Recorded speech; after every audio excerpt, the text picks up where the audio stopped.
America. Some people from the big cities call it flyover country.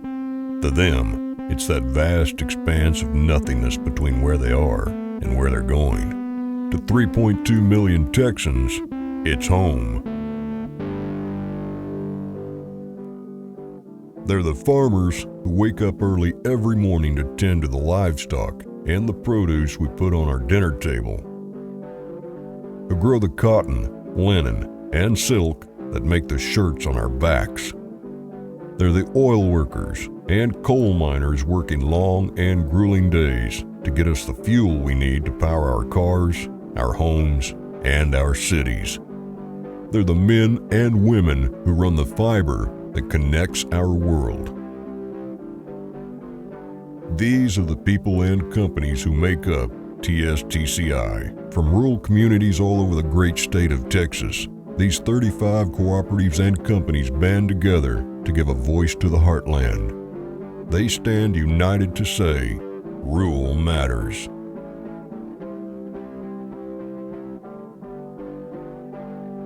The word gigantic doesn't begin to describe Texas. With a total landmass encompassing more than 268,000 square miles and a population of 27 million, Texas is the largest of the lower 48 states and the second most populous.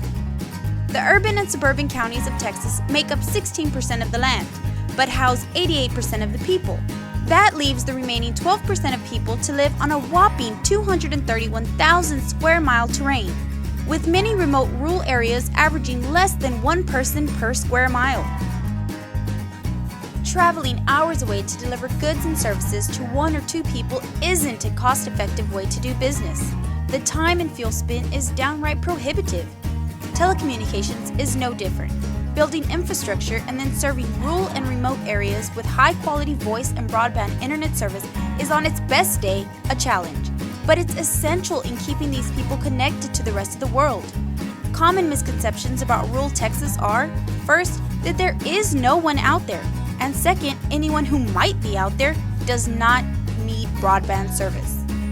Nothing could be further from the truth. Rural Texas is alive with people involved in many important pursuits.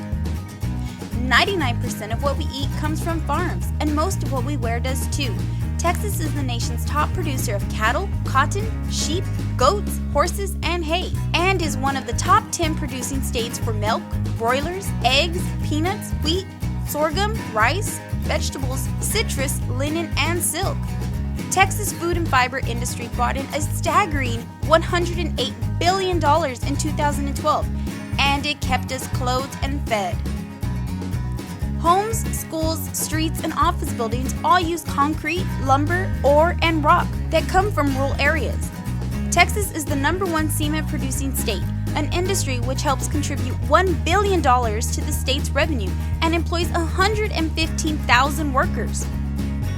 Most water that city people draw from a tap comes through a pipe from a rural lake or aquifer and has traveled quite a distance before it is used to keep our clothes clean, keep the lawn green, or make a cold pitcher of iced tea on a hot day. And where would we be without energy? Oil wells, coal mines, wind, and solar farms all call rural Texas home. Never mind that the oil and gas industry contributed $3.6 billion in severance taxes alone. All this energy powers the American machine and keeps us independent.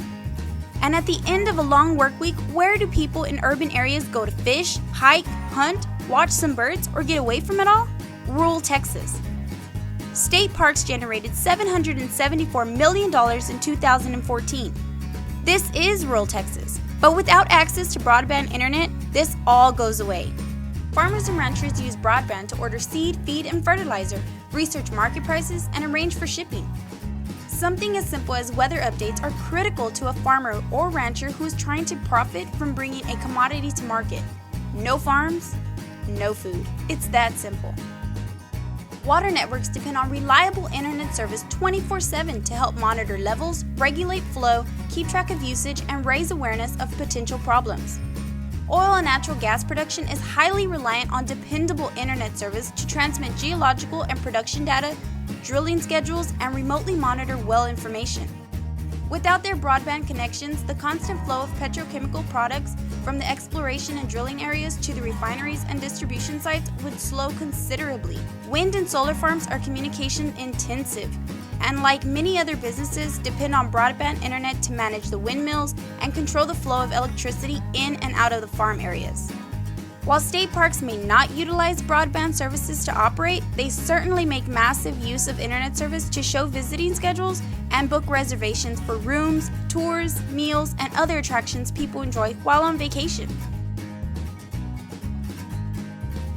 Rural areas are active, busy, and need to be connected to the rest of the world, not just for their own benefit, but for the benefit of the urban areas as well.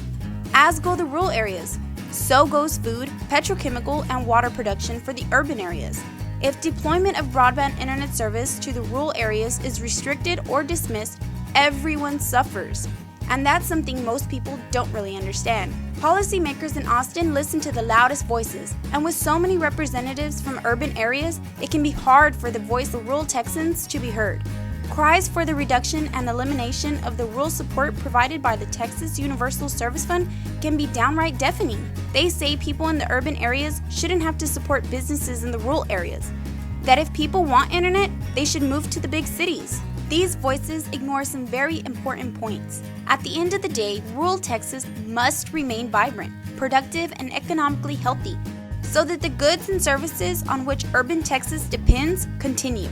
And this will take lots and lots of broadband internet services supported by a healthy, fairly distributed Texas Universal Service Fund. If we can get that message to policymakers and regulators in Austin, Texas will continue to be the best place to live, and all Texans will have the opportunity to succeed and prosper.